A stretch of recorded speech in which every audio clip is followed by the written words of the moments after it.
Ele pedia um bolo de chocolate coberto por M&M's vermelhos. Não é possível. Dá ainda um nível de profundidade maior, que era, tipo, 65 M&M's vermelhos. Vamos imaginar que o Marcos, em 1997, mandou uma carta pra Sandy Júnior no CEP tal, e a Noeli guardou essa carta. Então, a equipe da Universal entrou em contato com o Marcos, 20 e tantos anos depois, e falou, ó, a tua carta tá com a gente. Você não quer ver a tua carta?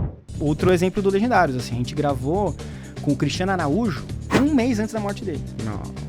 Então ele tava num crescimento No da auge, carreira, o auge. Imaginar, tá aqui, né? Ele tinha que pular aqui, exatamente no meio. Ele pulou meio aqui, ó. Ele pulou meio pra fora com as pernas pra fora. Exato.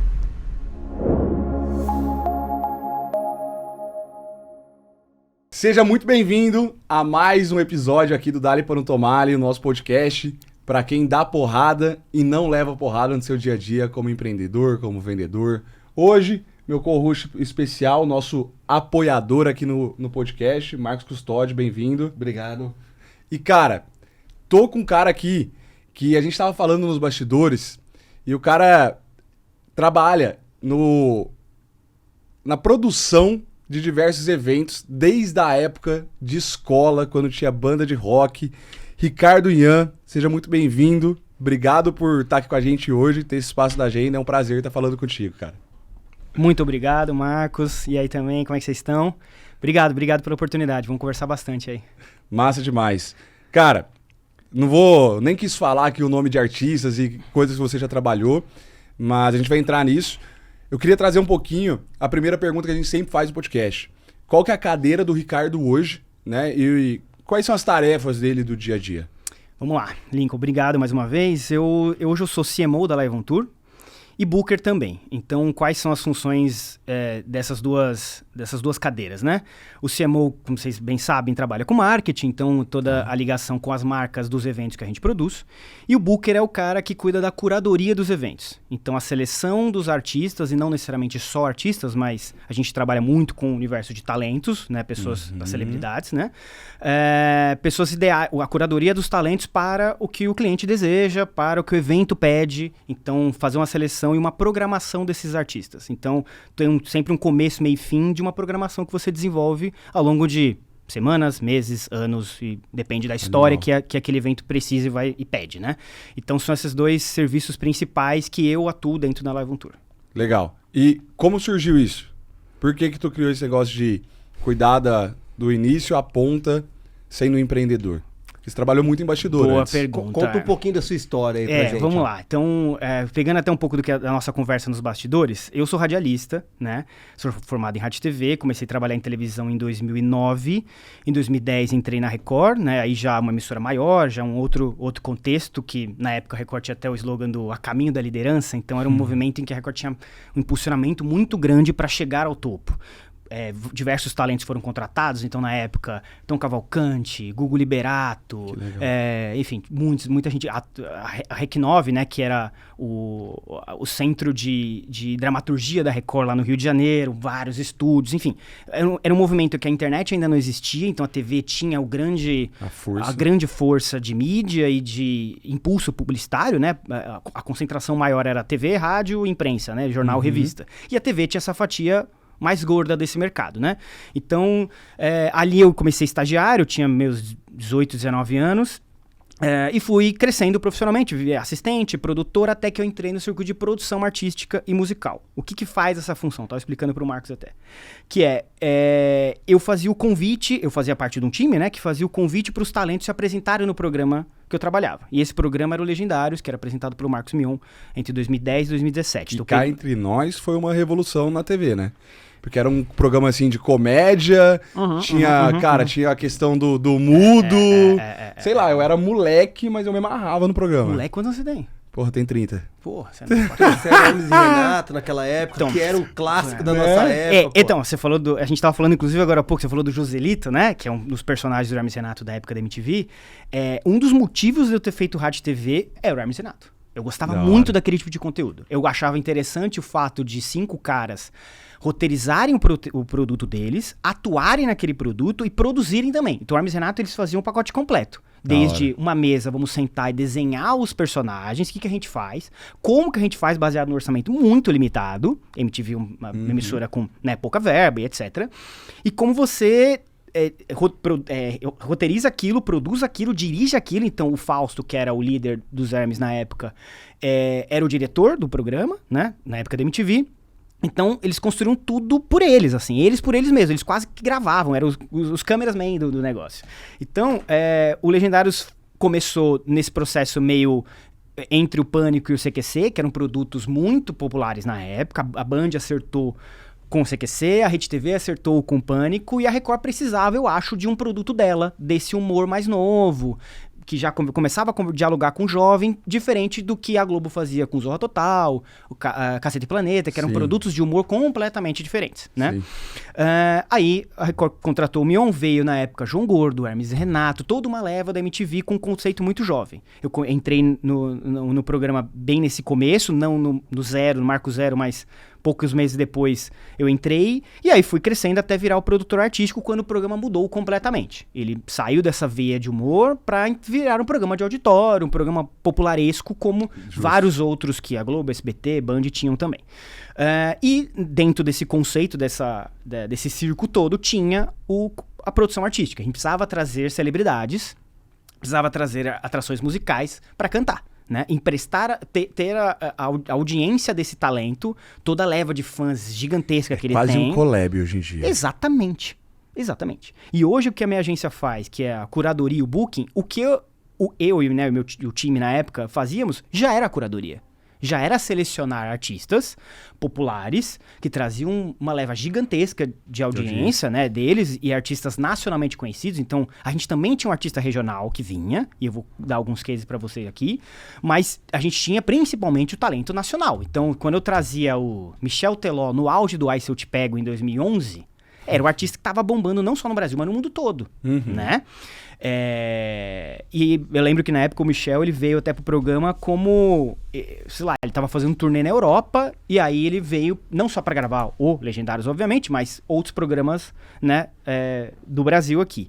Então a gente tinha essa necessidade de construir essa ponte, de convidar o talento, e aí tem toda uma estratégia, tem toda uma negociação.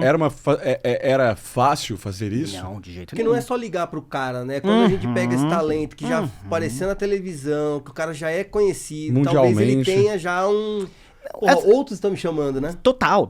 Tinha uma concorrência interna, ou seja, outros programas parecidos com o teu, da própria Record. A própria Record tinha tipo uns 5 programas de auditório. Tinha o Rodrigo Faro na época, tinha a Ana Hickman, tinha o seu programa de domingo, o Tom Cavalcante, tinha o Gugu Liberato, enfim, vários, né? E o Mion era um artista que tinha vindo da MTV, então o Gugu veio do SBT muito grande, o Mion foi construindo essa popularidade. Ele já tinha feito parte da Globo, óbvio que ele era um cara famoso, né? Mas ainda era a primeira perto grande... do Gugu. Exatamente, era um programa dele no sábado à noite tinha um peso ainda um pouco menor em relação ao domingo à tarde, por exemplo. Então, tudo isso entrava na conta de convidar um artista, e o artista, quando ele sentava na mesa com o empresário dele e o escritório, ele tinha diversas possibilidades de programas para fazer, né? Além de rádio, tem outras mídias, né? Nós estamos falando de você tinha uma oferta muito grande dentro daquela fatia de televisão, digamos assim. Então havia assim, muitas estratégias para poder fazer com que aquele artista viesse ao programa. A gente tinha algumas contrapartidas, exemplo, o Legendário sempre fazia artista com banda. Então, pra gente era muito importante que o artista viesse de uma forma parruda, grande. Você vai tocar a Vera, você vai tocar de verdade, você não vai fazer playback. A gente também fazia playback por várias questões. Às vezes o artista não tinha logística para vir com banda, às vezes ficava muito caro, mas dentro do possível a gente espremia para poder fazer aquele artista de um jeito que outros programas não faziam. Exato.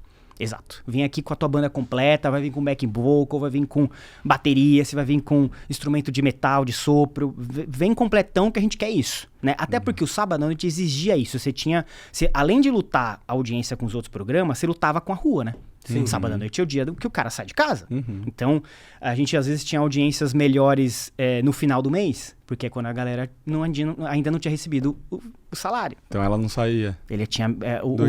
No começo do mês, a galera saía mais, a audiência era um pouco menor. Final do mês, ao contrário. Dia de chuva, dia de frio, a audiência aumentava, porque a galera ficava mais em casa. Então, sábado à noite tinha essa sazonalidade também que era.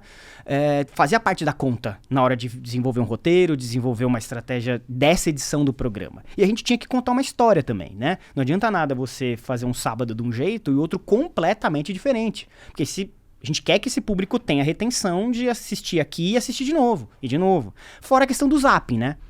Ou seja, uma estratégia mal feita, o cara mudava de canal e ele não voltava mais. Não voltava mais. Tinha desenvolvimento de break comercial, né? Quando viu o intervalo comercial, é o motivo da existência do programa, que é o anunciante, ele paga aquilo, mas é a hora que o cara muda de canal, né? Sim. O que a gente vê hoje em dia também, quando você dá um play no YouTube, aqueles 5 segundinhos que você tá louco pra pular, pra você começar a assistir o conteúdo que você quer, né? Enfim, no final as coisas são muito parecidas, só que dos jeitos diferentes ao longo da nossa história, né? Sim. E aí, assim, convidava esse artista. E você também era responsável por essa questão como produtor da logística, do cara chegar, do figurino... Do camarim, tal. O repertório dele, quantas músicas, quais músicas ele vai cantar. Cara, conta um caso pra mim, assim...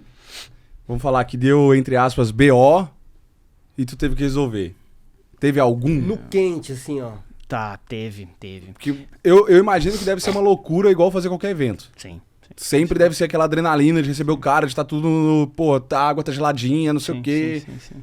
Mas eu vou dar um exemplo de um artista, não vou lembrar exatamente o nome dele, e uma das pautas que a gente fazia no Legendários era alguém do Guinness Book. Então a gente ia atrás de pauta de talentos que faziam algo que ninguém fazia, né? Então um dos caras que a gente contratou, não vou lembrar o nome, depois na internet é fácil achar essa informação, era um cara que ele pulava de 11 metros de altura... Na piscininha. Exatamente, você assistiu esse programa? Assisti. Exatamente. Ele a galera que tá ouvindo vai ter o Remember. Ele pulava numa piscininha de, sei lá, pouquíssimos centímetros. Uma coisa assim. Aquela que você compra pro seu filho, que você monta em casa. Só que não era um cara novinho, né? Não, ele era um senhor. Ele tinha seus 50, 60, sei lá, não lembro. Porra. Mas era um senhor, exatamente. E é isso. Então, aí o nosso desafio é, ok, esse cara, ele tá no Guinness como 11 metros de altura. Vamos propor pra ele 11 metros e 10 centímetros? Pra bater o recorde aqui, né? O recorde dele mesmo, né? Ok, beleza. A gente fez a proposta, negociou, Ok, o cara topou. Aí, e vocês pagavam? Óbvio. Aí esse cara tinha um custo, exatamente. Aí o custo da logística dele, o custo do cachê dele, etc. Até que esse cara foi no programa. E a gente fazia o programa ao vivo. Então, é um risco muito grande que a gente cometeu na época. Que é, ok, o cara vai pular. E se dá alguma coisa? Ok, corremos o risco, a gente foi. Hoje... 11 metros é aproximadamente um andar, assim, né? Só o pessoal ter uma noção de 11 metros, né? Imagina você cair da laje da sua casa, né? E aí, a gente tinha, assim, na época, um repórter, que era o Felipe Solari, que ficava com ele lá em cima, nos 11 metros e alguma coisa, conversando com ele, a expectativa vai pular, e não sei o que você tá sentindo? E tinha toda uma questão do vento, né? Puta, tá ventando demais, prejudicava ou melhorava o pulo dele, tinha várias questões. Porque já não é aberto, já não é mais dentro do estúdio. Não era, a gente produzia todo o estacionamento da emissora. Nossa. Então montava uma estrutura imensa no estacionamento, uma loucura. Até papo de quantas pessoas envolvidas num trem desse? A produção tinha, sei lá, 40, 50 pessoas, mas tinha toda uma equipe da emissora de produção do cenário. Aí, que cara... O braçal ali de montar. Isso, exatamente. Aí tem... Mas 50 só pra organizar. 50 da produção do programa pra botar o programa no ar. Doideira. Entendeu? Entre equipe de roteiro, produção, assistentes, produção executiva, coordenação, Caraca. roteiro e tal, edição. Enfim, muita gente. Pacote gráfico, né, também e tal. E aí, esse cara foi lá e pulou. Ele pulou nessa piscininha, digamos assim, só que ele pulou meio errado. Então, vamos imaginar aqui, não sei se a câmera consegue pegar a minha mesa aqui. Vamos imaginar que tá isso aqui. Ele tinha que pular aqui no meio. Tá dando pra pegar aqui, não? Senão eu dou outro jeito aqui. Acho que aqui dá pra ver? Dá, já dá. Imaginar, tá aqui, né? Ele tinha que pular aqui. Exatamente no meio. Ele pulou meio aqui, ó. Ele pulou meio pra fora um pouco. Com as pernas pra fora. Exato. Ele pulou e aí rolou aqueles 5 segundos que duraram um mês ali. Esse cara precisa levantar, né? Imagina, se acontece alguma coisa. Aí ele levantou todo vermelho, assim, obviamente pelo impacto, né, do pulo, não sei o que e tal. E deu super certo. Acabou o programa, o programa encerrou com o pulo, né? Com a comemoração de... Não, eu imagino que, assim, isso vocês seguraram o programa todo. Obviamente. Vai ter o pulo desse cara, vai ter o pulo desse cara. Os anunciantes todos felizes lá. Falando, não, e aí tem esse conceito, assim, da televisão de prender a audiência, de costurar tudo isso pra que você segure todo mundo pro final. Expectativa. Exatamente. Aí... Pulou, deu tudo certo, e aí Mion conversando com ele depois e falou, cara, eu pulei meio errado, assim. Deu sorte, mas poderia ter dado muito errado. Muito errado. E a gente fez outras atrações assim. Isso eu tô falando, nem foi uma produção efetivamente minha na época, né, dessa intermediação, mas eu estava no programa e vivi. Você fez essa pergunta, por isso que eu lembrei desse detalhe. Sim. Mas de produções artísticas, né, de famosos, as celebridades musicais, tipo, teve várias, assim, artistas que atrasou muito. E a gente tinha hora de estúdio. Então, um artista que, sei lá, perdeu o voo, atrasou, ou o carro bateu e não conseguiu chegar, atrasou 3 horas a gravação. Nossa. E aí, assim, toda a equipe de gerência da emissora super preocupada, porque a gente precisa entregar o estúdio, gera hora extra para a equipe. Enfim, milhares de problemas, um caos. E você tem que administrar, porque o artista não chegou e, sem o artista, o programa não acontecia, né? Que tinha os quadros todos envolvidos pensando nele. Tinha quadro que era desenvolvido, tinha o nome do artista no quadro. Que o artista fazia determinada coisa e ele tinha que... Então, assim, não tendo ele, não tem o programa, basicamente, né? Não tinha um...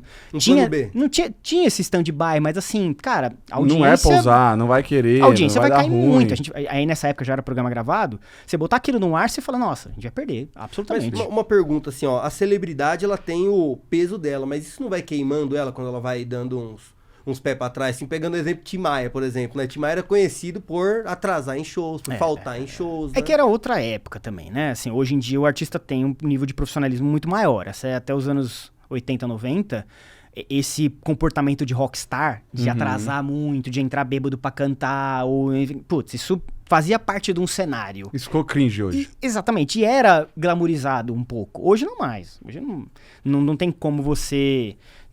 ter esse nível de antiprofissionalismo, não dá mais. Uns dia, é isso, tem muito contrato, né? Você vai pagar multa, patrocínio, enfim, tem muitas coisas, né? Eu lembro que um amigo meu foi, há bons anos atrás, ele foi no show do Axl Rose e Axl Rose atrasou 3 horas pra começar o show. Então, beleza, o público achava aquilo legal, era interessante. Hoje não mais. Hoje, se o cara faz isso, ele é achincalhado nas redes e não volta mais. O contratante já não quer mais esse tipo de artista, né? Ô, Ricardo, me fala assim, ó, TV, né? TV é um tipo de evento, um tipo de produção que demanda muito, só que é um espaço controlado, né? Agora fala um pouquinho, assim, dos eventos abertos ao público, Vou dar um exemplo aqui, né? Da turnê Nossa História, do Sandy Júnior, que foi um sucesso, cara. Porque isso também foi um The Road. Aí eu vou contar uma história do meu sócio, né? Isso, a Levantura ainda não existia, então eu trabalhei... bom, só pegando esse gancho aí. Foram anos trabalhando na Record, produção artística, até que eu saí de lá e fui trabalhar na Sony Music. Uma gravadora multinacional, uma grande corporação, e o meu sócio, que trabalhava comigo também no Legendário, a gente fazia o time, né, do artístico, ele foi trabalhar na Universal Music, e aí aconteceu esse case de Sandy Júnior em 2019. Legal. Então, em 2018, a dupla e, né, o escritório deles, toda a gerência da carreira deles, desenvolveu essa história de vamos voltar. Depois de... eles tinham encerrado em 2007, se eu não me engano. 10 e anos. eles estavam ali já 30 e tantos anos de carreira. Né? Um hiato. Não, é assim, cada um foi tocar a tua carreira, né, individualmente e tal. Mas já começou a rolar aquele circuito de volta de artistas, né? Grandes turnês de artistas que tinham parado e voltado e tal, enfim. E Sandy Júnior, né, quiseram entrar nesse circuito também. Aí em 2018 isso começou nos bastidores, até que em 2019, turnê anunciada, patrocinadores fechados, datas estão aí, e aí a venda de ingressos foi muito rápida, né? O Brasil, havia uma... É porque foi muito nostálgico pra todo mundo, muito cara. Grande, né? Eles foram muito gigantes. E aí meu sócio desenvolveu, no departamento que ele trabalhava na Universal, o Music and Brands, um projeto que fazia uma exposição imersiva contando a história de Sandy Júnior. Então, todas as cidades onde a turnê passou, ele trabalhava no departamento comercial, né? Então, todas as cidades onde a turnê passou, houve uma exposição contando a história de Sandy Júnior. Não só a história nacional, internacional, que, né, vai ser replicada em todas as cidades, com a parte dessa exposição regional. Então, se Sandy Júnior vão se apresentar no Mineirão, em Belo Horizonte, nós vamos contar a história de Sandy Júnior em Minas Gerais.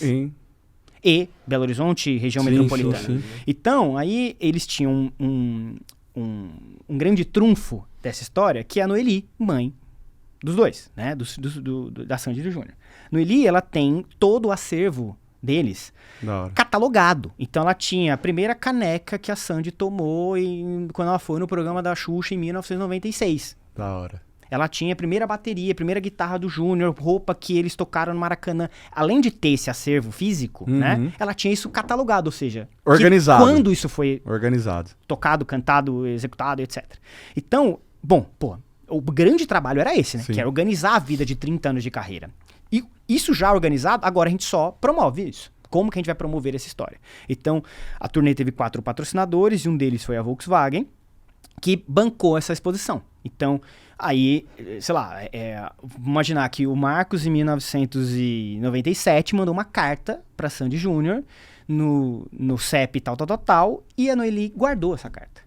Caralho. Então, a equipe da Universal entrou em contato com o Marcos, 20 e tantos anos depois, e falou, ó, a tua carta tá com a gente. Nossa. Porra, aí é Você não foda. quer ver a tua carta?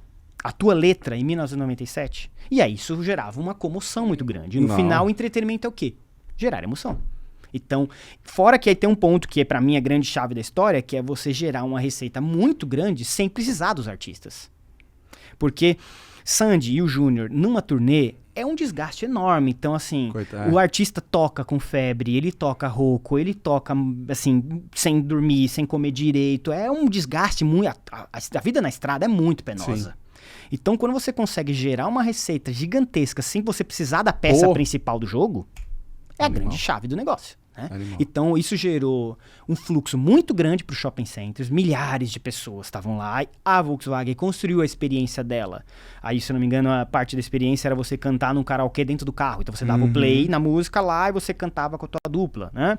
Enfim, aí tinha, acho que, o microfone dentro do volante. Enfim, tinha um esquema que a Volkswagen promovia o produto dela e você passava por uma exposição contando toda a história daquele teu artista preferido. Né?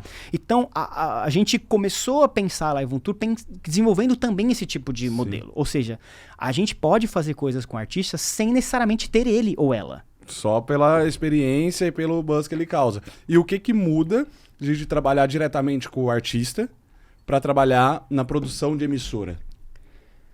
Olha, bom, a produção em emissora é um pouco mais tranquila, digamos assim, porque você tá numa zona mais de conforto. Você tem a estrutura... Você tem gente ali te ajudando, você tem um apoio. Você tem menos causas naturais para te atrapalhar. Né?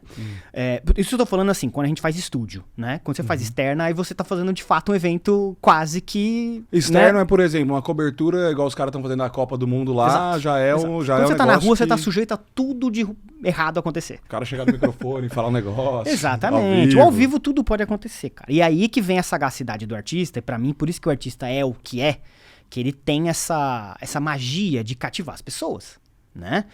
Alguns precisam de infraestrutura, de um microfone poderoso, um telão, pirotecnia e não sei o quê. E tem artista que aí você vê muito no stand-up comedy, que é o texto. O texto do cara é bom, ele cativa sem nada. Microfone e o texto. Nada. Ele tá com uma roupa normal, ele só sem telão, sem luz, sem nada. O cara dá um microfone aqui, ele sai contando piada, muito bem feito, construído, dá muita estratégia, muito ensaio, né? Eu aprendi muito isso trabalhando com humoristas, que é pouco improviso, muita estrutura. Aquilo Legal. é absolutamente pensado. O texto tem muitos ganchos, muitas conexões. A gente falou dos Hermes e Renato, tudo era muito roteirizado nos Hermes, era muito ensaio, era teste, até começar a vingar efetivamente, né? Mas tem gente que precisa de menos estrutura, ou seja, o custo de vida do artista é pequeno. Pro contratante é barato, para ele também, ou seja, o lucro é todo dele, porque ele tem poucos gastos para poder fazer, ele contrata poucas pessoas, né? Então, cada artista é um artista, cada história é uma história, né? São coisas diferentes. Então, respondendo a sua pergunta, fazer TV, na teoria, é um pouco mais simples. Tá. Um pouco mais simples do que fazer um evento fora, assim. E lidando com o artista, tem esse negócio mesmo do cara falar que quer 2 caipirinhas no camarim, Tem. um derby azul, Um derby cinza.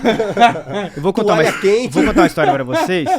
Inclusive, um beijo pra Fabi Lian, que é uma professora minha que eu amo de paixão. Ela tem uma escola chamada... Cara, como chama? Agora fugiu o nome. Eu fiz um curso dela chamado Show Business, né? E aí, nesse curso, assim, ele contava... Tem pilares, né? Professores, Sim. talks, né? Contando histórias do mercado, né? Aham. E uma das professoras que ela, né, trouxe pro curso foi ela cuidava de catering. Então, ela cuidava de camarins de grandes festivais, né?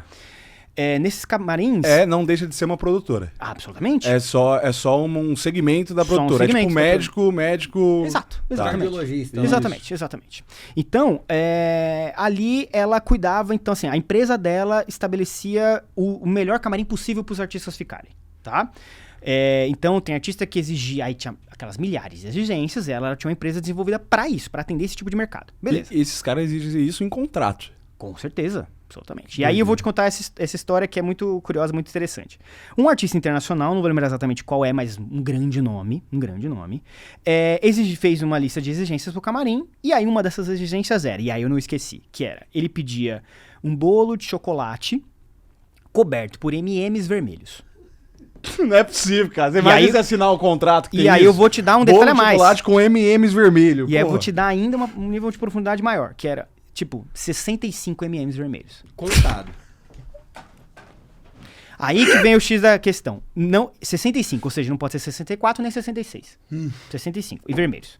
Aí ela falou, ok, beleza, tá tudo certo. Mandou fazer o bolo do jeito que... Assim, bolo de chocolate, tantos por cento de leite, tantos por cento de cacau. Ok, beleza. Fez exatamente como o cara pediu. A receita tava lá no contrato. Tá bom. Foi lá, fez o bolo. E tinha outras tantas exigências. Chegou no camarim, o manager dele, obviamente, entra antes do artista pra saber se tá tudo certo. Entrou lá e foi direto no bolo. Foi direto no bolo e contou. Mentira. Tá. Ok. Pode mandar o artista entrar. Ela falou assim, ué, mas você não vai ver as outras milhares de coisas que você exigiu? Aí ele falou, não, eu pedi isso porque o artista gosta de fato de bolo de chocolate com M&M's. Mas o vermelho e o 65, eu botei só pra saber o nível que você tem de atenção. Só pra testar. Só pra testar. Que doideira. E se você se preocupou com o 65, eu sei que todo o resto O resto tudo vai estar certo. bom. Então, assim, tudo bem se tiver 64, 100, 20, não é um problema. Ele gosta de um bolo de chocolate. E ok, é isso. Pra ele é importante comer o bolo de chocolate antes ou depois do show. Ele gosta, né? Agora, ser ou não vermelho, ter 65 ou não difere. É porque você bota esse tipo de coisa como uma... Nível de perfeição do como cara. uma faísca, assim, como uma casca de banana ali pra ver se se o contratante vai escorregar. Entendeu? E que, querendo ou não, cara, pro cara ele se protege muito como assessor do artista Com e toda, tal. aquilo eu olhei pra mim e falei, olha, é uma escola, assim. Não que eu vá precisar fazer isso, mas já ficou como um insight pra mim. Olha aí, interessante, cara, interessante. Esses detalhes que acabam levando depois a notoriedade aí pro trabalho que tá sendo feito. Né? Exatamente, porque aí você entende se o contratante se responsabiliza com o trabalho dele. Ele também precisa se responsabilizar. Pro show ser excelente, todo mundo tem que fazer a sua parte. O artista é só a ponta do iceberg, cara.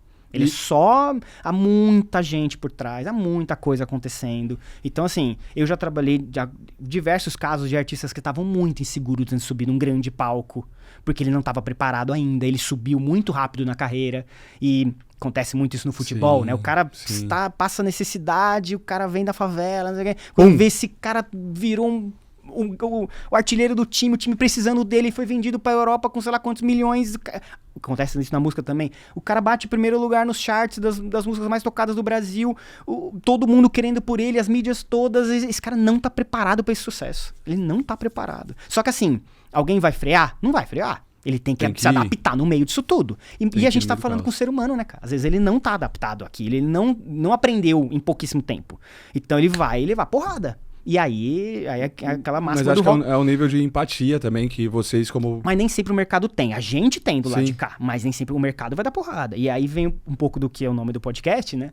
É o Que Dário. é assim, é quanto você aguenta apanhar em vez de quanto você... Às vezes em uma porrada só você ganha Sim. a luta. Mas é rock balboa, né? Quanto Sim. você aguenta levar de pancada no boxe, às vezes você leva a porrada a luta toda. E um golpe que você dá, você vence. Mata né? o adversário. Mata o adversário. Então, assim, acontece muito isso no mercado, né? Muito, muito. E- Ainda mais hoje em dia, que todo mundo tá tudo muito rápido, você sai do 0 ao 100 No estalo. no instalar. E pra ti, cara, quais são as skills que um bom produtor precisa ter? Pro cara Putz, se cara. tornar bom produtor e fazer uma carreira como a de vocês, que, cara, saiu dos bastidores de Sony, Universal, igual seu sócio, pra ter uma empresa de produção, ter contatos com vários artistas. muito, muito, muito planejamento. Você tem que pensar, todos os problemas podem acontecer. Nada pode, assim... Fugir do controle. Quando um problema acontecer, você já tem que ter o stand-by de imediato. De imediato, entendeu? Esse é o grande ponto, assim, o X da questão. Porque a estrada, ela vai te apresentar problemas o tempo todo. O microfone vai falhar, o fã vai reclamar, o artista pode atrasar, tem a logística que pode atrasar por N motivos, o artista pode passar mal, ele pode ficar com febre, enfim, tudo isso pode acontecer. Você tem que, sabe aquela coisa tipo mãe, que quando vai pra uma viagem, ela leva o remédio que ela nem sabe se vai precisar. Mas eu tô levando. Eu vou levar? Mas, Ricardo, Pode fazer frio, sabe aquela coisa? Pode chover? Pense assim, em ó, tudo. Precisa Pense ter em tudo. contingência pra tudo, né? Tudo, Mas tudo. tem coisa que não dá pra ter contingência. Por exemplo, o artista.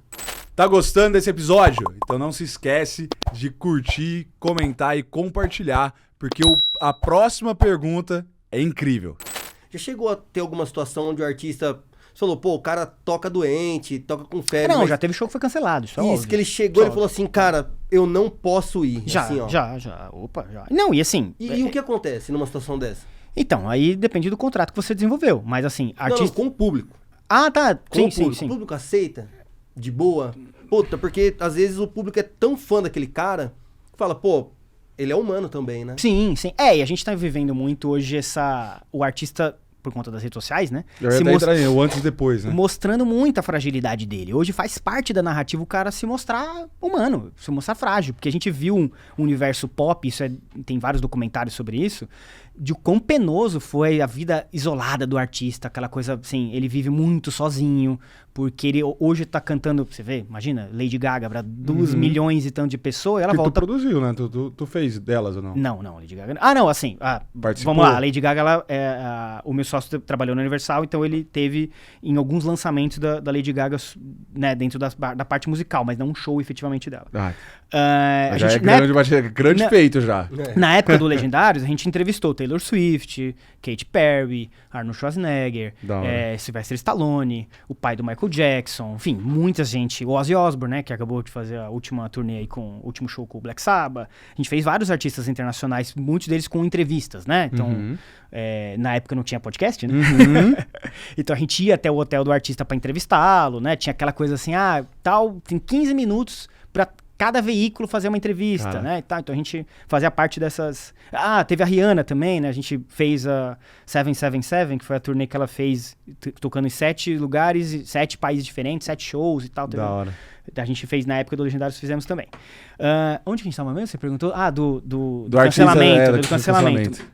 Isso acontece, assim, o artista fica doente, não acordar bem, acordar sem voz, e você tem o contrato te protegendo de que você pode cancelar, o contratante vai devolver o valor integral dos ingressos, ou esse show vai ser remarcado, e quem puder ir para a próxima data já tem o ingresso garantido, quem não puder tem o ingresso devolvido. Enfim, hoje o cliente ele não é penalizado em nada. Obviamente pode acontecer, é o que você falou, que é o show vai ser remarcado, a próxima data o cara não vai poder ir, e ele vai ter o dinheiro de volta. Enfim. E é isso, a pessoa vai continuar sendo fã daquele artista, assim, né? espera-se que sim, porque o artista, ele tá sujeito a ficar doente, né?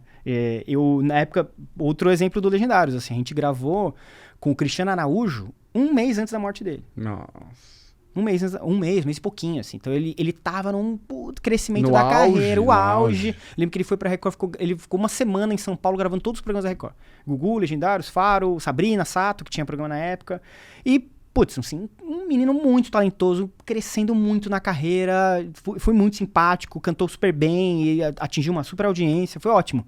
Mas você vê, ele tava saindo de um show, indo pro próximo, bateu o carro, faleceu.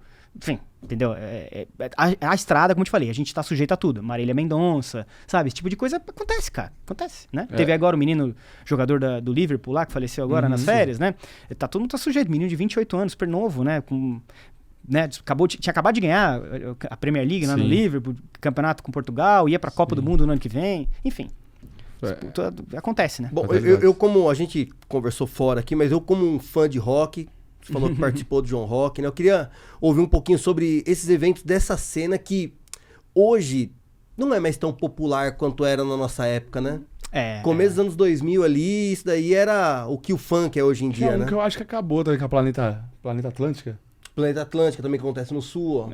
Acontece no Rio Grande do Sul. E agora, o que eu tô vendo? Que esse movimento está voltando, de alguma forma, com bandas que na nossa época Pô, nossa época anos 2000, né? Só pra deixar nossos 30 anos aqui bem evidentes, né? Mas que, pô, cara, teve um grande espaço, pô, foi muito famoso, ficou muito pouco sem se falar e agora isso volta, né? Você falou de João Rock, que é um evento que já tá há vários anos, porra, acho que todo mundo já foi em um desses capítulos de João Rock, né? E eu queria que você falasse um pouquinho sobre eventos desse tipo, assim, ó. O que você vê no Brasil para esse tipo de evento? O João Rock, o case do João Rock é interessante, porque o João Rock ele é um festival nacional. Então ele já tem essa linha editorial de que só artistas brasileiros se apresentam. Né? Tem o Lola, tem o The Town, tem o Rock in Rio, que abrangem o mercado internacional, o João Rock não. Então o João Rock, ele tá indo... acho que esse ano foi o 22º ano do projeto. Então, falando, por exemplo, especificamente de rock, o João Rock nasce como um festival pro rock, e hoje ele é muito mais amplo, assim como o Rock in Rio. Sim. Também começou como, né, rock, e hoje não é mais só. A gente já teve, acho que na última edição do Rock in Rio, o Chitãozinho Chororó tocou. Né? Então, assim, completamente oposto do rock, digamos assim, com o sertanejo. Né? É um movimento natural, assim, os gêneros musicais vêm e vão, então rock não ter se mantido no auge, como a gente viu nos anos 2000, a gente estava falando, né, nos bastidores de Charlie Brown, que era a trilha de novela da Malhação, que era, né, o grande produto pro jovem ali, né, na Globo e tal. Cara, são movimentos, assim, hoje infelizmente o rock, e eu falo infelizmente porque eu também sou um fã, sempre gostei, sempre ouvi muito rock quando eu era adolescente, não tem mais essa figura jovem que preenche a narrativa do que o jovem se identifica, que ele olha pra aquilo e fala, putz, eu quero ser um rockstar. Mas será que falta artista hoje em dia? Tem, mas assim, falta algumas peças do jogo que fidelizem com esse cliente. Primeiro que é um pouco cringe. Depende. Cara, é a estrutura do... Igual a gente tava falando. Do beber álcool, se drogar, chegar no show tarde. Tipo, essa era a característica que, na minha opinião... Do roqueiro, né? Marcava a rebeldia. A rebeldia. O rock sempre foi um gênero contra a cultura, né? E que era o cara que... O mercado tá indo pra um lado, eu vou pro outro. Né? Eu vou pro outro, assim. Isso. E aí, assim, hoje, querendo ou não, a rebeldia são os... Mas eu acho que eu vou até te ajudar nesse circuito, assim. Hoje, a lacuna que o rock deixou foi ocupada pelo rap e o trap. Isso que eu ia falar, o rap e trap. O rap e o Felipe trap... Ret, porra. Esses caras ocuparam a cena rock, assim, digamos. A cultura que o rock deixou, digamos assim, né? Mas, de novo, são movimentos que daqui a pouco pode ser que o trap e o rap recue um pouco e o rock volte, né? Não posso culpar efetivamente o rock por tudo, assim. Óbvio que quando você tem essa perda, e hoje os grandes nomes do rock são ícones do passado. Então, eu trabalhei na Sony, por exemplo, com Jota Quest, com Skank, com Capital Inicial. São artistas dos anos 90, 2000. Né? Os mais novos ali, Fresno, NX0 também. Que não são mais novos assim. Exato. Não são tão novos assim. O Di já tem 40 anos. O Di tem 40 anos. Né? O Di tem 40 anos, 40 e poucos anos. Então, o Di Ferreiro, né, do NX. Então, não são mais artistas tão novos. Infelizmente, não tá vindo essa faísca dessa menina ou menino de 17 anos agora que tá vindo rasgando geral e falando, cara, quem manda o rock existe, tipo... Como foi pra... Né, falei menina, por exemplo, porque eu lembrei da Avril Lavigne, que misturava o rock com skate, lembra? Um pop ali, um negócio. Né? Uma menina loirinha, canadense, olhos clarinhos, e entrando no circuito urbano e tal. Ela usava as roupas mais largas, uma coisa que... pegava um pouquinho da princesinha que ela era visualmente e botava aquela menina da rebeldia, do jeito como era o Chorão do Charlie Brown, entendeu? Então, a Avril Lavigne tá aí ainda. Ela tá, né, fazendo os shows dela, etc. Mas assim, perduram, cadê né, a Avril Lavigne de hoje, né? Eu acho que é essa pergunta que você faz. É uma pergunta difícil de ser respondida, porque o mercado vai mudando. E eu acho que o rock acabou perdendo um pouco dessa... o público envelheceu e não se rejuvenesceu. E o que pra vocês é um diferencial do João Rock estar tanto tempo de estrada, não trabalhando com artistas internacionais, fazendo a música nacional, estando no interior, né? Que ele fica... Sim, fica no Ribeirão. O que tu acha que foi o sucesso ali, assim? Olha, então, assim, eu participei do último talk do João Rock que aconteceu agora pós-evento, né? Tipo, legal. Foi o papo do papo, a gente até falou sobre isso, que era, né, o que aconteceu, o balanço do festival, né? os prós e os contras, digamos assim, mas eu acho que o João Rock tem feito é desenvolvido bem como é muito necessário hoje em dia nas redes sociais, que é a comunidade, né? Ele construiu bem pessoas que querem ir ao João Rock, independente da atração que esteja lá. E eu acho que esse é o grande X da questão da curadoria, de programação, de você desenvolver um evento. Porque quando eu contrato um artista gigantesco, as pessoas vão por ele. Mas eu quero ir para o Rock in Rio, independente de quem está tocando, porque eu gosto do Rock in Rio. Um dos meus cases de evento aí, que é o SVO Secreto, um projeto que eu tenho com a Multiplan, é um pouco disso, assim. A gente teve, depois do balanço de 38 shows que desenvolvemos para o cliente, a gente teve... Cliente é uma marca. Oi? Cliente marcas. Não, então, foi para a Multiplan, a rede de shopping centers, né? Legal. Então, a Multiplan tem 20 e tantos shoppings pelo Brasil, e o Shopping Vila Olímpia aqui de São Paulo foi o que... É o nosso cliente, que a gente desenvolveu 38 shows para eles ao longo de 2023 e 2024. A gente, ao longo desses 38 shows, a gente entendeu, pela análise de dados, que a cada 10 pessoas, 3 a quase 4 voltavam. Independente da atração. Então a gente falou agora há pouco do Supla, que é um artista que a gente contratou ao longo dessas 38 edições, e a gente também fez show de forró.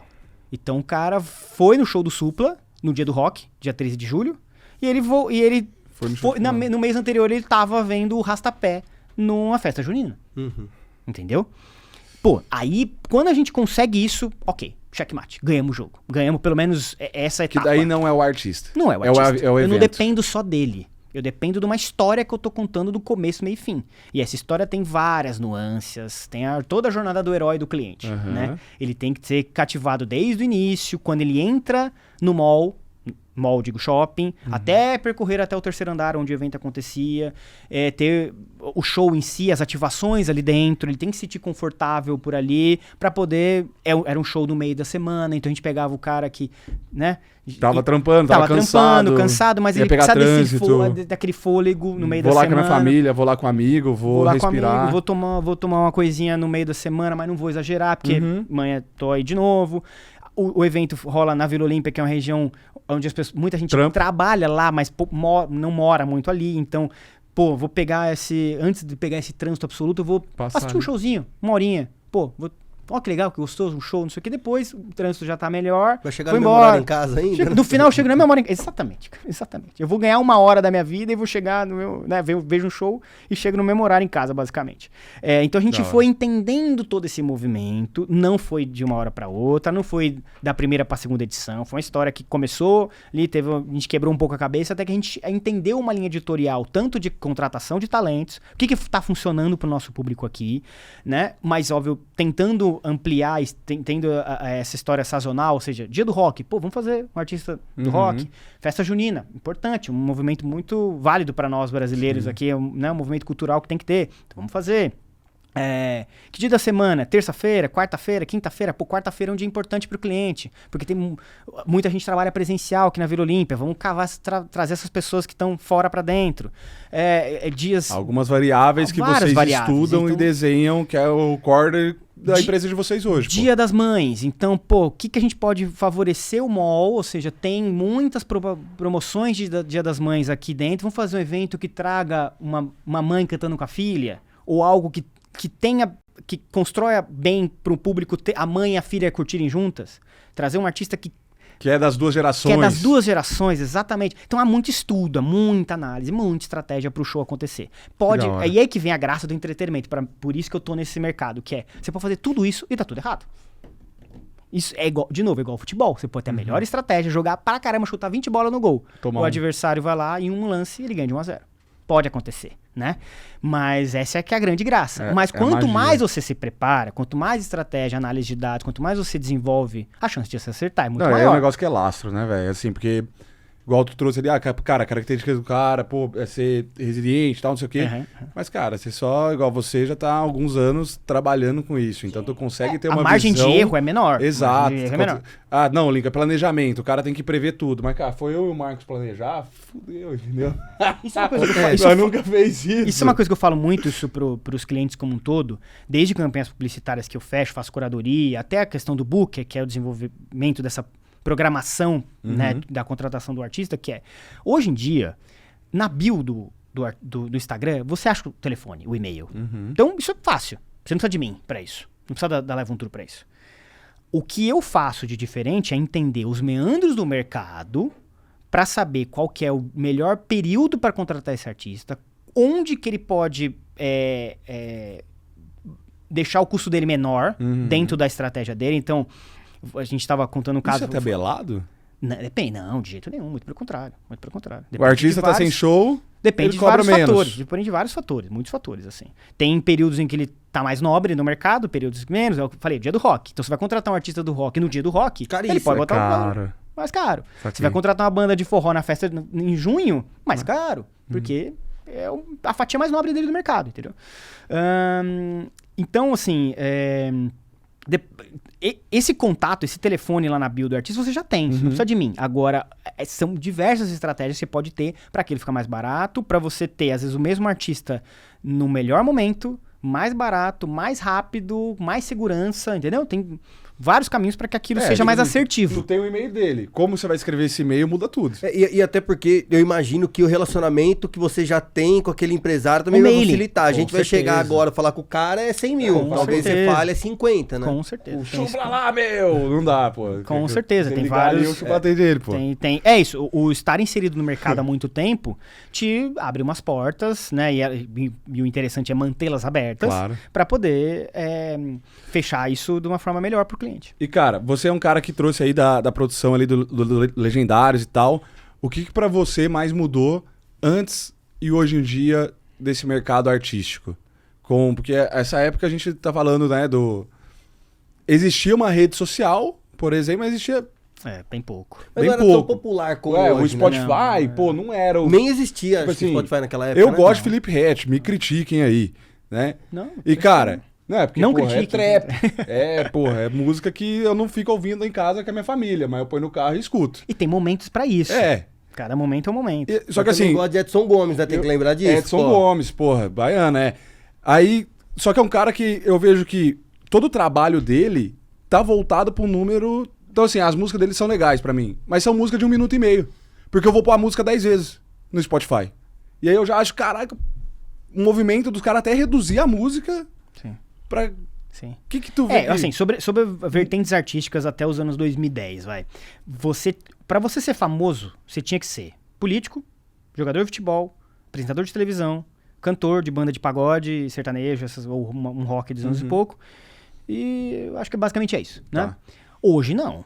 Então eu lembro que o Legendários foi um dos primeiros programas da TV a trazer o cara da internet. Então a gente trouxe o Whindersson Nunes, quando era um youtuber. Não existia a profissão influenciador digital. Aquilo não monetizava, não ganhava-se dinheiro com aquilo. O Whindersson ligava a câmera no quarto dele, parede toda rebocada ali, ele, um menino pobre lá do Piauí, e muita gente começou a se conectar com aquele tipo de conteúdo, aquele tipo de produto. Produto não, ainda não era um produto efetivamente, Sim, mas era conteúdo já. Era um conteúdo já. Então ele contava as histórias dele, as piadas e aquela coisa toda, e aí, obviamente, ele saiu da tela para começar a fazer que aquilo se tornasse show, virasse um modelo de negócio para ele ganhar dinheiro. Então, ali a gente trouxe vários talentos, artistas que estavam começando a produzir um conteúdo no YouTube. Ainda não tinha Instagram, na época a gente tinha o Facebook, mas pouca gente produzia conteúdo para o Facebook. Era uma rede social para foto, Sim, né? família, Era outra coisa, dos era outra coisa. O YouTube era o grande canal para aquele circuito.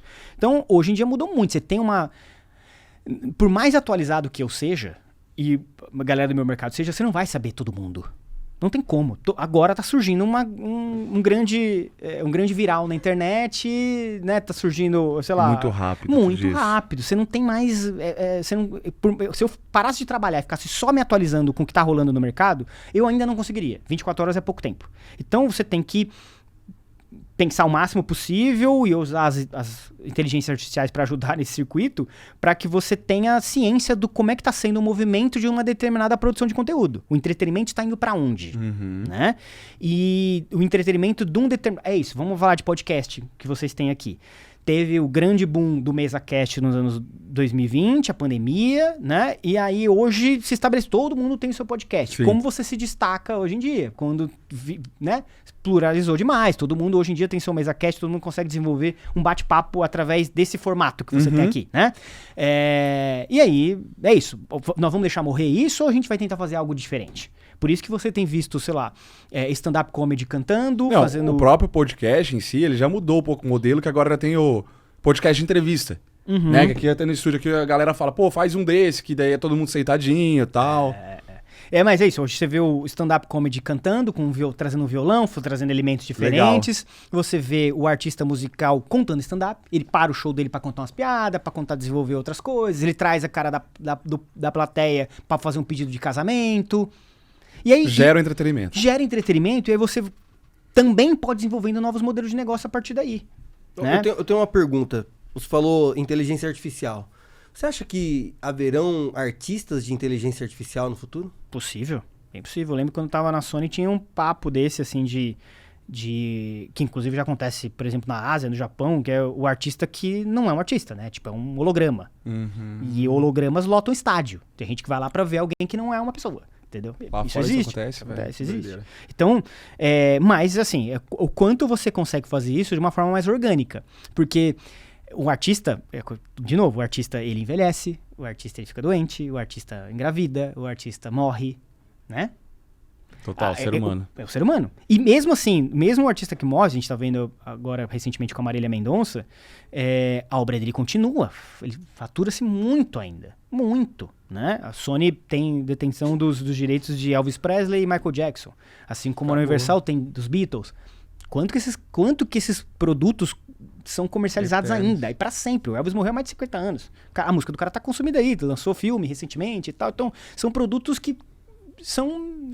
Mas isso é o tamanho que o artista se torna. Exato. É uma marca, né? É uma marca. E aquilo é vivo. Aquilo é vivo pra sempre. Aí, obviamente, que vai da gerência de quem cuida dessa marca de manter-se aquilo vivo pra uma eternidade, né? Porque falando do Elvis Presley, eu ouço a música do Elvis, e eu nem de longe sou da geração, né? Sim. Nem de longe. Quando eu nasci, o Elvis já tinha morrido faz muito tempo. Muito tempo. E tô aí, ouço a música do cara. Então, assim, respondendo a sua pergunta, acho possível que a gente tenha artistas artificiais, digamos assim, né? Mas aí é como se faz, né? Como se faz. É isso, vamos fazer um artista que não envelhece? E vai ficar pra sempre? Sei lá, a Magalu, por exemplo. Como é que vai ser a Magalu daqui a 20 anos? A Magalu, ela vai envelhecer? Ou ela vai se manter do jeito como ela é em 2025? O que o marketing da empresa tá desenvolvendo pra isso? Não sei. É uma questão que eles podem... Uma filha. Exatamente. Ela pode ter uma filha. Por que não? Ela pode desenvolver. Exatamente, sabe? Então, é branding, né? É branding. Como que você vai fazer com aquilo? A partir da tua marca, do teu produto, do como que você desenvolve isso. Então, né? Mônica e Magali envelheceram, né? Exato. Não, a turma da Mônica nos caras adolescentes? Sim, nos caras adolescentes? Eles demoram mais que a gente, né? Mas teve uma vertente que a equipe Maurício de Souza achou válida de botar eles como adolescentes. Eles indo pra escola, né? Tipo, aparelho no dente, aquela coisa bem de adolescente, espinha. Sei lá, não sei como é que foi exatamente, mas eu não consumi muito esse tipo de produto, mas acharam válido evoluir esses personagens de sair de crianças para adolescentes. Poderia pegar a Magali como trabalhadora, CLT, sabe? Aquela coisa? Pode ser, não sei. Às vezes pode ser uma vertente. E cara... Também tá acontecendo muito, eu não sei se acontecia antes, mas do artista criar o seu próprio evento, né? Com certeza. Que aí tem um grande case do próprio Thiaguinho. A label, né? Como se fala no mercado. Isso... O Thiaguinho é um grande super case, é o maior case que a gente pode ter. Foi ele que foi o pioneiro nisso aqui no Brasil. Porque daí depois veio o Boteco do Gustavo Lima, veio... Não sei se ele foi o pioneiro no sentido de ser o primeiro, mas eu acho que o Thiaguinho foi o Tardezinha é o maior case, isso é fato. O maior case. Porque uma roda de samba pra 1.000 pessoas em 2015. É isso, eu fui nos de 2015. E que hoje... né, estádios. Tá em turnê agora. Ele faz em estádio. Faz em estádio. Entendeu? Só que daí, tipo, agora está em turnê? Tá em turnê. Porque teve um negócio que ia parar, né? Então, o Tardezinha, ele não rola todo ano. Tá. Ele rola de 2 em 2 anos invariavelmente. Então começou lá em 2015, aí teve 17, teve 19, parou antes da pandemia. Aí voltou 2022, 21 e... aí não lembro exatamente, mas acho que teve 23 e agora 25, né? Então estão completando 10 anos de Tardezinha. Um case que é absolutamente fantástico. Absolutamente fantástico. A gente, inclusive, apresentou um projeto para fazer a mesma coisa de Sandy Júnior para a equipe da Paz e Bem, que cuida da carreira do Thiaguinho. A gente teve um retorno positivo, mas a gente acabou chegando meio em cima da hora da turnê. Que a ideia era desenvolver exatamente a mesma coisa. que a gente apresenta ao Thiaguinho, contando a história dele e do Tardezinha, ao longo desses 10 anos do Tardezinha e de 20 e tantos anos de carreira do Thiaguinho, desde o Fama, que ele surgiu num reality da TV Globo, em que ele acabou não ganhando, tipo, que é o The Voice, mas da época, né? Enfim, toda a trajetória dele do Exalta Samba até a carreira solo, né? Construir tudo isso através das cidades onde a turnê vai passar, né? E desenvolvendo isso como modelo de negócio para um dos mais de 10 patrocinadores que a turnê tem, né?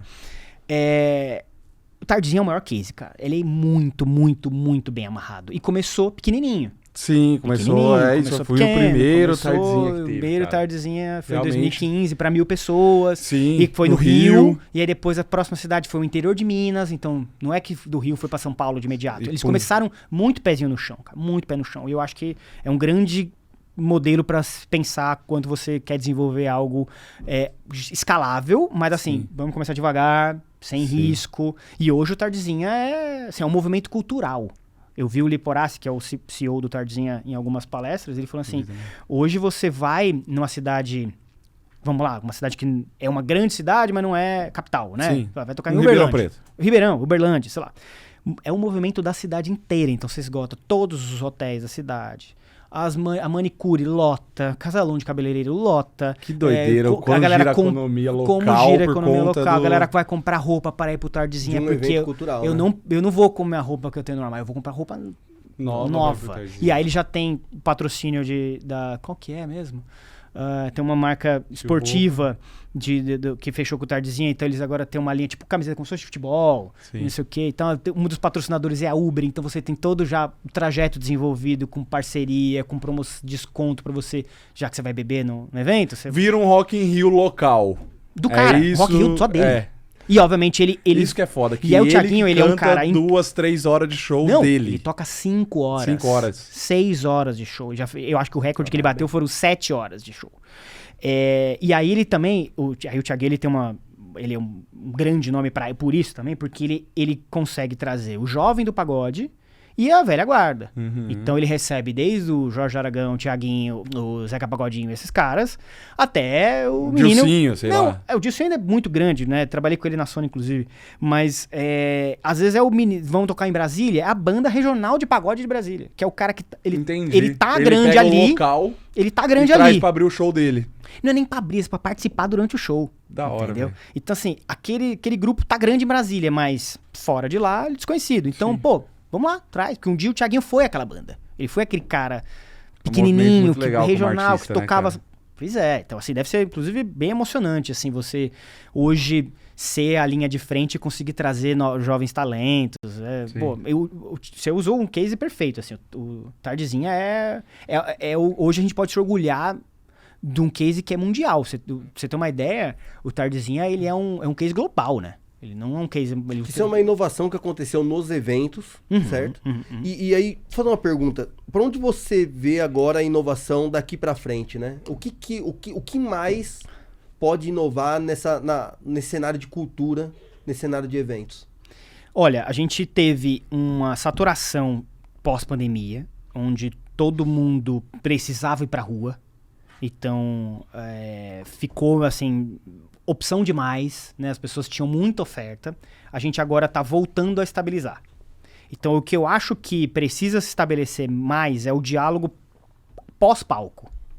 O que a gente tá vendo no palco ali, a gente hoje em dia tem infraestrutura demais, tecnologia demais, tá incrível, né? Você consegue automatizar muita coisa, né? Antes você precisava levar toneladas e toneladas de equipamento, hoje, às vezes com LED, você desenvolve, mapeia muita coisa e ok, tudo tá ficando mais rápido, mais barato, né?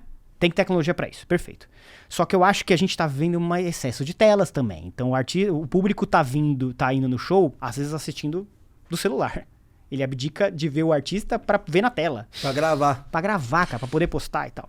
Então eu acho que é um grande desafio dos promotores e dos artistas criar essa experiência mais imersiva possível, mais sensorial possível, para deslocar o cara para ele falar, transcender aquilo se tornar cada vez mais mágico, mais lúdico, sabe? É um grande desafio, a tecnologia está aí para nos ajudar nesse sentido, mas também há um movimento analógico das coisas. Eu vou dar um exemplo que está rolando mundo afora, que é os listening bar. Você já deve ter ouvido falar dessa expressão. Eu não. O que é o listening bar? Listening bar, não sei se exatamente começou, mas ela foi muito difundida em Tóquio, na Ásia como um todo, chegou muito forte nos Estados Unidos. Lugares para você ouvir música. Então você vai num ambiente, vai ter um DJ muitas vezes tocando em vinil. Olha como a gente tá falando do mundo analógico. Pra você ouvir numa caixa de som muito boa, porque o falante do teu iPhone, por melhor que ele seja, Sim. é um áudio muito comprimido. Sim, ele não vai pegar o do vinil. O teu fone de ouvido, por melhor que ele seja, é um áudio comprimido. Porque o fone é bom, mas o som que tá saindo é comprimido. Né? Da mesma forma que a gente vê uma foto em 4K e você abre, eu consigo ver os seus poros, a música é a mesma coisa. Então tem música, quando você pega o LP, ela tá bruta ali, é como se ela saiu da fita, direto pra aquela mídia, e você ouve no seu Spotify. Não é por causa do Spotify, mas é tudo lá é comprimido. Então você não tá ouvindo perfeitamente a música. O listening bar é um lugar onde você vai ouvir aquilo de uma forma muito sensorial, com o prime daquele negócio. Você tá ouvindo o áudio da melhor qualidade possível. Então você vai lá pra ouvir uma música. Olha que coisa antiga. Mas as pessoas estão indo, porque elas...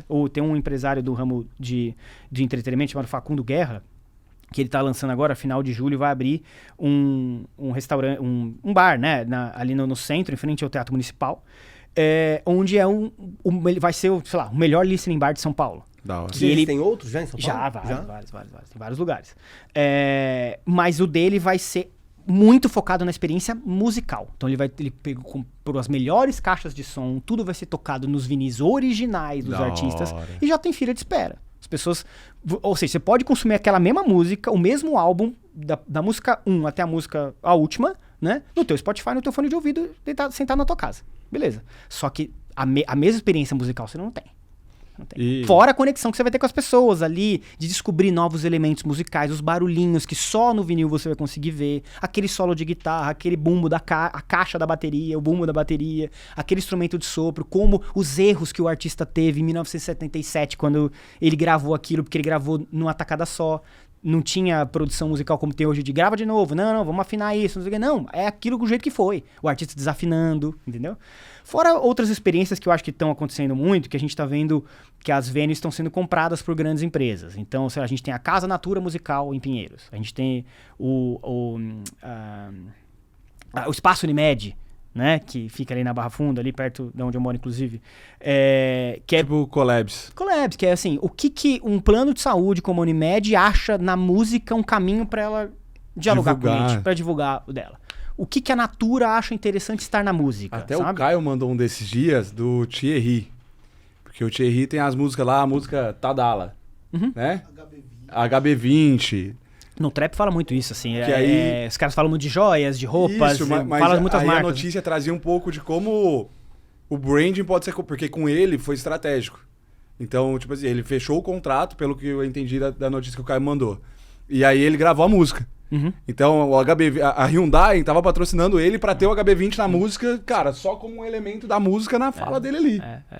E aí tu fala assim, que bizarro, mano. Tá fazendo propaganda. Mas você vê como é que são as coisas, né? Em 1995, os Mamonas Assassinas lançaram uma música que falava sobre cheque predatado das Casas Brasília Bahia. Amarela, sei lá. Pô, a Brasília Amarela. Então ele já falava da Casas Bahia. Ele não ganhava com aquilo. Mas assim, já tinha um ponto de conexão absurdo com o público dele, popular pra caramba, assim como eles, que vieram de Guarulhos, o crediário, de comprar uma geladeira pagando sei lá quantas vezes nas Casas Bahia, que é uma empresa de um público deles. Então assim, foi pensado como brand na época ou só se encaixou como métrica e letra da música? Não sei. Isso aí, né, não sei se eles compuseram a música ou não e tal, mas já tinha uma história envolvendo marca, né? É que hoje você tem mais meandros para aquilo se tornar orgânico como na época foi. Hoje o público ele tá mais receoso, porque na cabeça dele tudo é publicidade. Então ele já tá meio, puta, velho, já vem alguém me vender um negócio que eu não quero, né? Então você tem que fazer, é um desafio muito grande pro entretenimento, fazer com que essa onda seja surfada de um jeito leve, né? Pra que não seja penoso pra quem tá do lado de cá, entendeu? Mas enfim, tem vários caminhos aí. Eu acho que é um desafio pra quem vive do entretenimento fazer isso de forma orgânica. É muito complicado. Eu lembro que quando eu entrei em televisão, o meu lema era assim, a gente assistia uma matéria, todo mundo na linha de edição assistia aquilo e falou, nossa, isso tá muito bom. Isso tá muito bom. Tipo, quem tá assistindo isso não vai mudar de canal. Aí eu lembro de um diretor falar comigo assim, tá vendo isso? Agora é isso todo dia. Tem que tentar fazer todo dia, Todo criar santo algo que dia. tu Todo santo assista. dia. Isso que você E eu- fez, assim, pô, legal pra caramba, né? e Legal, eu tenho beleza. amigo- Joga na gaveta, foi pro ar, amanhã de novo. E eu tenho um amigo... E de novo. E de novo. Aí é o rolo compressor do mercado de... Você fala, caramba, cara, fiz uma coisa muito incrível. Ok, por maior que seja, a vitória não é tão comemorada e a derrota não é tão sofrida. Acabou. Semana Amanhã que tem vem... mais. Amanhã tem mais. Amanhã, você perdeu, você ganhou o jogo, amanhã tem uma próxima rodada, você precisa ganhar de novo. Não. É isso. Eu tive um amigo que foi... Você almoçou com ele junto comigo, que é o Henrique Aguiar. Ele foi advogado da Record por muito tempo. Ah, que E legal. ainda tinha essa de Putz, eu passar conheço lá. ele. É, eu Eu citei aqui conheço porque eu acho ele, que... cara. Você deve Pô, eu conhecer, conheço que ele, ele relaciona com todo aprovava as mundo. coisas. Ele é um na figura. época. Não, ele é é um muito cara gente boa. inesquecível, Pô, é um cara caramba, cara. Eu inesquecível. perdi contato com ele depois que eu saí da emissora, mas eu lembro dele porque ele aprovava as coisas do programa. Isso, aí... Tipo, ó, esse termo tem que tirar, porque pode dar ruim. Pô, não sei imagina, quê, o cara tá. fez o trabalho, ficou foda, e leva pro jurídico, o jurídico... Não, isso aqui... Exato. Eu, inclusive, antes de trabalhar com artístico, eu era o cara que dava o play pro jurídico assistir e anotava, ó, esse termo tem que tirar. Isso aqui, não sei o quê. A nossa classificação Código de conduta, indicativa. não Não, classificação educativa. Então, sei lá, o programa era pra maiores de 14 anos. Putz, esse termo aqui é pra menor, então tira. Puta, cara. Olha. Tá bom, aí tinha que passar de novo pra direção, ó, o jurídico tirou isso aqui. Vamos reconstruir essa história depois da aprovação do jurídico. Imagina, Enfim, várias camadas. eu lembrei várias porque você camadas. falou desse Nossa, negócio cara, que daí você tinha que voltar manda um pra abraço ele. pra ele, cara. Ó, Pô, saudade do Henrique. Mandar pra ele Um querido, um querido. o podcast. Messi, Ricardão, estamos chegando no finzinho ali do nosso papo. Vou te dar um presentinho, Pô, que é o nosso muito livro, As obrigado. 7 Leis do Vendedor de Sucesso. Vou devorar isso aqui, hein? Ah, não, isso aí é leitura pra vendedor, né? Você pode ver que ele é slim. Faço questão de ler tudo e depois te passar o que eu achei. Slim. Muito obrigado, viu? Imagina. E, cara, a gente sempre encerra com uma frase pro mundo, né? O que o Ricardo deixaria aí? Pode ser filosófica, empresarial, Para as pessoal, próximas gerações, né? Próximas... Olha, eu assisti os podcasts, então eu tava levemente preparado pra essa frase. Ah, tinha uma colinha Já ali. tinha uma cola e já tinha pensado sobre isso. E eu tenho um discurso que o Dave Grohl, vocalista do Foo Fighters, né, ex-baterista do Nirvana, deu no SXSW em 2013. E pra mim aquilo virou um mantra, assim, aquele discurso dele é um discurso de mais de 1 hora. Que, assim, perguntaram pra ele o que é a música pra você, né? O que é a arte pra você? E aí, ele começa o discurso dele, ele finaliza o discurso de um jeito que, pra mim, tocou muito, assim. É um discurso de 2013, então, Olha. muito tempo atrás. Mas o Foo Fighters já era grande, ele já era gigantesco. E ele conta do berço, assim, no momento que ele fala que quando ele nasce, foi um show. Então, o grito dele né? O médico dá uma palminha e ele nasceu, a primeira respiração dele, com um grito, foi o meu primeiro ato como cantor, né? Eu já tava fazendo um show, né? Para as enfermeiras que estavam ali me assistindo, né? Enfim, e aí ele contextualiza tudo e tal, mas ele começa o discurso dele e encerra com The musician comes first. O músico vem em primeiro lugar. E aí eu faço a releitura dessa frase com o artista vem em primeiro lugar, que a arte vem em primeiro lugar. Então, respeite a tua arte, respeite o que você faz. Ninguém pode chegar e falar que você não canta bem, que você não performa bem. Tudo é questão de treino, estratégia, muito disciplina. E respeitar o que você faz de muito bem, né? Você pode aprimorar, tem artistas que são geniais e que não dão certo no sentido de ganhar bombar. dinheiro, fazer show no Maracanã. Tem artistas que chegam até esse estágio de tocar no Maracanã e morrem, artisticamente falando, pouco tempo depois. Tem diversos movimentos, né, que acontecem ao longo do percurso e tem gente que tem muita estratégia para dar certo e tem gente que um pouco menos e tal. Minha mensagem nesse sentido é: a arte vem sempre em primeiro lugar. É a partir dela que a gente desenvolve as estratégias para o cliente, estratégias comerciais, aquilo vai entrar numa planilha para conta fechar, ok. Mas tudo nasce de uma matéria-prima, e essa matéria-prima tá ali, no teu quarto, sozinho, compondo, escrevendo. Assim como eu tava falando pra você, a história do Whindersson Nunes, que ligou uma câmera numa casa dele super simples, toda rebocada, não sei o que, ali, e ele acabou de fazer um show em Manaus pro estádio. Sim. Surgiu ali, cara. A nascente do Rio Tietê, lá em Salesópolis, é uma pocinha. Entendeu? Então, acho que isso tem que ser muito respeitado, tem que ser muito valorizado. A gente tem que entender que ali nasce ouro. E a gente, né, tem que valorizar esse tipo de coisa, aplaudir, porque o artista, ele conecta milhares e milhões de pessoas, não é à toa. Não é à toa. Eu sempre falo isso para os artistas que eu trabalho, a gente faz tudo e dá o microfone na tua mão. A partir daí, entra o teu show. Eu não posso fazer mais nada. Animal. Eu não posso fazer mais nada. Você pode ter a chance de pegar isso aqui e transformar isso para muitas milhares, centenas, milhares e milhões de pessoas e ganhar muito dinheiro. Ou você pode pegar isso aqui e destruir a tua carreira. Como já aconteceu com vários artistas que eu já trabalhei ao longo dessa longa caminhada. Isso aqui é muito poderoso, né? Então, no final, tudo nasce desse diamante chamado artista. Animal. Entendeu? E que, assim, só adaptando, tu pode levar a arte como tudo na sua vida. Tudo. Pra Tudo fazer, é arte, cara. Tudo é arte. Né? Tudo é Tipo, arte, tudo. igual, vamos falar pra gente. Artistas da nossa É, vida. pra Exatamente, mim, cara, exatamente. minha arte é meu processo comercial. A hora que eu chego lá e desenho, Sim, eu falo, sim, caralho, sim. cara, isso aqui Você todo dia se acordou, É, né? cara. Levantou da cama e levar isso como a coisa mais importante e cuidar disso, que eu acho que é o cuidar da tua matéria-prima de trabalho. É isso. animal. Animal. Obrigado, gente. Muito bom estar com vocês. Esse foi mais um Dali para no Tomale. Não esquece de se inscrever no canal, soltar o like aqui no podcast e seguir o Ricardo nas redes aí. Vamos deixar os links, tem muitos negócios bacanas que vocês podem aprender com esses caras. Dali para no Tomale e até o próximo episódio. Valeu. Valeu. Gostou desse episódio? Então pega o link aí e compartilha com 3 pessoas pra gente continuar fazendo episódios como esse.